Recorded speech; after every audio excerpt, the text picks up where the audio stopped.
I remember when I was 7, I was fighting a kid named Daniel Peralta, and he hit me. My nose started bleeding. Well, when they did, the referee just got when I got hit, my nose bleeding. I peed my pants. I peed my trunks. You know what I mean? I was about 7 years old.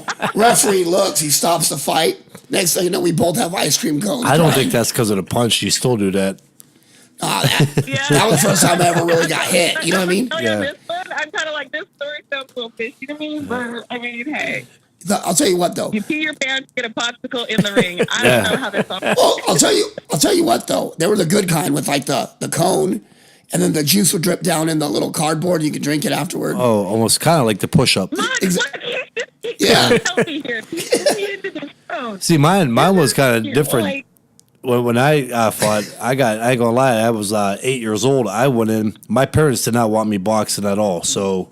I was there maybe a month, okay, and they were just hoping I got tired of it. So I went, and the first time I sparred, I got my ass whipped. I had bloody nose, everything else, and my parents were happy. I mean, they were like, yes, he's not going to want to go back. He's done. The next day, I come home from school. I go straight to my room, and next thing you know, I come out, I got a bag, I got all my other gym clothes in there. They're like, what are you doing? I was like, I want to go back to the gym and kick that kid's ass. They kicked my ass, And so I went straight back to it and started fighting. I didn't like it, though. I mean, I don't care what anybody says. Boxers or all fighters, contact fighters, are kind of a different breed. I mean, nobody likes getting hit, but for some reason, you go back, and it's more of a competitive thing, but you kind of feed off that. I don't think for me it was ever like now, I felt born boxing like about a year and a half ago completely. And I went down to Oxnard after I did my kids event there and went into Garcia's over to Danny's. Oh, yeah. And was hitting mitts again. And the first thing after hitting mitts, I was like, I got to get back in and spar. Now, it's not because I want to be hit. And it's not because I'm actually trying to hit. I love doing something well, and I love the amount of focus it gives you. Yeah. When you're in there and you're doing it, you have to be so 10 steps ahead of what you're doing, and you have to be so in control of every muscle that it's almost like a meditation where you're relaxed. It's true. It's a very strange sensation where it's like I'm physically pushing myself to the point, but I'm relaxed. And you know what's awesome is when you land that perfect punch, with headgear or without, you can feel it through your whole body. It's like it completes you at that moment. You know what I mean? Yeah. Yeah, for sure. I don't know. Definitely. You can't explain to somebody who's never boxed before. It's an art form. Yeah. I do have to tell Kelly, though, one of the funniest things I ever heard is, after hours and hours of working with Sergio and everything, and we talk, he used to tell me, who's your favorite boxer? I don't have your favorite boxer, he would tell me. He used to think that was hysterical. And he did tell me, though, that Kelly landed the most solid punches. He was like, that guy has cement in his hands. Well, I appreciate that. I always thought that was funny. I always thought that was really funny. I thought, wow, I'm surprised they never rematched just because. Well, I would have liked to rematch, but unfortunately, it wouldn't have probably happened at the contractual agreement that I would have wanted it. But I would have liked another shot. But hey, Sergio is a great fighter. Like I said, I mean, the kid's probably going to be Hall of Fame. I think easily he should be a Hall of Famer. So, there's no shame in my game on that. Things happen. It wasn't my night, but I lost to a very, very good fighter. So I think that undeniably we both had great careers. But he knows that what these hands can do. He knows that. Oh, for sure. And he actually gives respect to it. I think that was one of the best things about working for him, but for me at least, where you could have a conversation where you didn't have to constantly be feeding his ego. Yeah. He could break down every fighter he fought and tell you what their strength was and what he liked about it or what he learned from that fight. And I think that's a fighter's fighter. Yeah, he always seemed like a humble fighter, Yeah. Not very many people work harder. Yeah. You don't see very many people work harder than Sergio Martinez. Yeah, no, he does. I mean, he put the time in. So, but we all did too. A lot of fighters. I would train. It was a job. I trained 8-9 hours, really a day. That's what I put in. Especially towards the end of when I was fighting him. Making 160 was becoming almost very impossible. I mean, we were even bringing in top nutritionists and everything else for that, and just it comes to a point. You get old. The older you get, you're not growing tall no more, and you start growing wide and being almost 6'2", very close to 6'2". Yeah. It was just hard. You're fighting nature. Yeah. So we had to put the 8 definitely hours in, whether it was strenuous training or if it was just going and wanting to sit down on the couch after being done working out all day, and it was the sauna, steam room, pickup game of basketball to burn calories. Yeah. Sweatsuits everywhere. Yeah. Abilene sweatsuits, all that fun stuff. Abilene and sweatsuits. Yeah. Every time I see Abilene now, I just literally break out. It's like, no. You guys are talking rich people stuff right now. Well, Abilene. you had to, man. I was making money at that point, though. Don't you know rich people on me? I trained in Colonia. Are you kidding? We had so much Abilene. It looked like we had Vaseline at the toe. You ever use the Abilene definitely. They walk to the gym uphill. I know. With no shoes. But I'll tell you what, if you get the baby oil, dump about a quarter out of it, and put rubbing alcohol in it, same thing. It costs $2. Oh. You can. And I never did the Abilene. Oh, geez, man. I only did the Abilene like up till the day before. I did it the day before the weigh-ins, because you go back and you think about it. When you're sweating like that, all you are is water. You're just going home and drinking a glass of water and putting the weight back on what you lost. Now the day before the weigh-ins. Can we not admit your abs look really good though? You're doing a photo shoot. Right? I was never really an abby guy. It's really fat. So me and Shannon. I think it just makes you look like you're cut. It makes you look smaller, so you feel like your workout's working better. Yeah, it's psychological. Yeah, I had that, but the only other thing I needed somebody to put muscles in there too. So. Yeah, that's true. But I don't know. Those heavyweights hit pretty hard. Those heavyweights don't go down so easy. Well, some of them do. Anytime you're over 200 pounds and you're hitting somebody, you stand a good chance of hurting them. But yeah, it's amazing to me when we were doing the weight classes for this amateur event.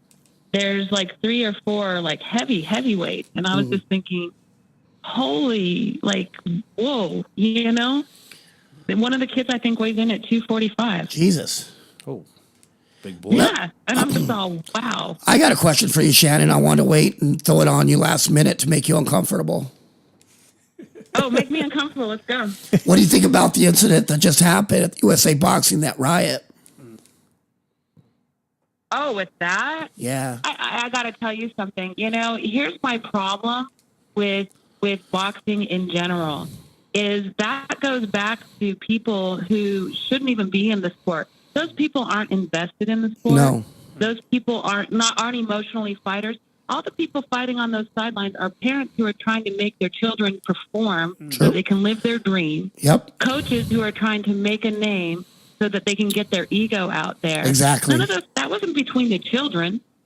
That was between grown adults who have nothing going for themselves, that they have to go out there and feed off of these little kids. Well, I have a good friend. The most disgusting thing. I was a good friend. She was a female referee in that fight, and she took a pretty bad beating. I'm sure. I don't referee. I'm sure. I was like, when you look at what happened there, it's like, I can't even believe. Here's my biggest problem with the whole thing: is how many people. It was a feeding frenzy. Yeah. How many people were jumping in there, not stopping, jumping in there, and there's kids there. Well, my thing is this: the mentality. how many grown men did it the take to beat mentality up? How many grown men did it take to beat up a 5'1" woman in that ring? She's a referee. There you go.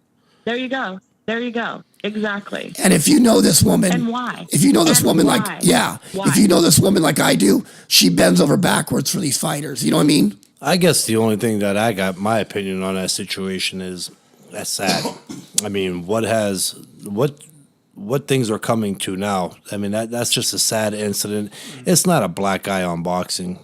It's not. It's just a black eye on society. No, you can find it in any sport. Exactly. You can Google right now and find it in soccer, football, whatever. Like we're saying, I mean, these were kids, young kids. These weren't even 18-year-olds mainly. I mean, these were some very young kids in there. And instead of setting the stage and showing them, how to handle a loss or how to handle a win or just sportsmanship. Yeah. Instead, you're showing them. I gotta watch how I word it, but you're showing them how to act like crazed people. Like derelicts. That's a term that I'm going to use. No, absolutely, it is a derelict behavior, and it's something where you're right. You can find it in any single sport. That's why I go back to parents who haven't achieved in their own lives. Yes. And they have these kids and they try to turn them out into like their ambitions or their dreams from their youth that they didn't have the guts to live. Exactly. You know what I mean? I agree. These kids have nothing to do with it. Most of the time, a child's introduced to a sport through a parent because that was that parent's love. Yep. Right? Yes. If you're lucky, it goes for you. And it ends up being a good thing for you. Well, in my case, it wasn't. My dad's favorite sport was horseshoes. See, Really? you could have never had to make weight. I think in horseshoes they get to eat barbecue and stuff, right? Like it's just No. a food lover sport. You hold a beer can in one hand and throw a horseshoe with the other. Put a dip of that Copenhagen in your mouth. Even better. No, but I think what has happened is I think a wake up call has been given to USA Boxing. USA Boxing for a long time has been limping along. You know what I mean? Not the same. Oh, absolutely. So I think it's time that they don't really focus on those type of shows, them small shows though. I think USA Boxing's problem is they worry, which they should. They worry too much about like the big national tournaments, stuff like that. Don't they have local, your region. The region that you're from. Region. So, I think the region officials, the top officials. I would play USA Boxing because USA Boxing is not responsible for a parent's reaction. No. I think the problem comes in is that what are you supposed to do? If you can't get people to act with sportsmanship, how is USA Boxing going to protect that referee? I mean, are you going to put guards at every corner, in each corner? Really, like the referee didn't cause anything going on there. There's a process. If you don't agree with what's being said by a referee, we all know we can file something. Yeah. I think the local region has to do something. Heaven forbid people at a young age, children competing in a competition should have to learn something that we all had to learn as adults. Yeah. Life isn't always fair. And it never will be. Never will be. It's all perspective. Well, you know what, too? One judge may see this punch, one judge may see that punch. Yep. Well, you know what my comment on USA Boxing is? They don't put the same type of effort or the same type of money or the same kind of resources that we had when we were younger.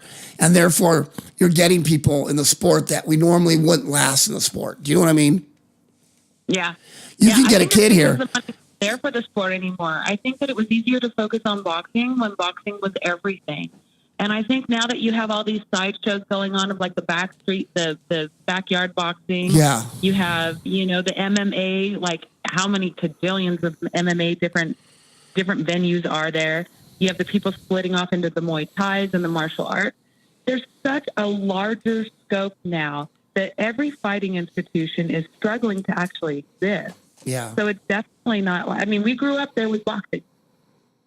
Yeah. That was it. Or you took karate lessons. It was like boxing, karate lessons. That was it. That's it. It's spread out. Yeah, I got into it because I started with wanting to take karate, and then karate didn't work out for me. It was nothing against it, was just too boring for me. There wasn't enough contact. So. Oh, yeah. But. Yeah. Yeah, no, you're right about that. But listen, we got to, we're going to let you go. And we would love to have you back on again. See you later. Yes, anytime you want. Anytime, guys. You rock. That was a really good interview. Thanks for and for those who don't know, play horseshoes. Horseshoes. We're gonna set up a match too in horseshoes. You are so done, Shannon. It's in the DNA. Horseshoes are in the DNA for me. I'm a ringer. He's a ringer. And while I got Shannon here, I want to thank Shannon Torres Gilman for coming on today, and also Thank you so much. giving her time to us. And if you get out and you see this WBC Cares, support it. It's such a great thing for kids and adults and people in need, and they're there for our next generation. For sure. Great. Thank you guys so much. Thanks for giving me a venue to talk through. You're welcome anytime. Okay. Thank you guys. Bye. Okay, bye.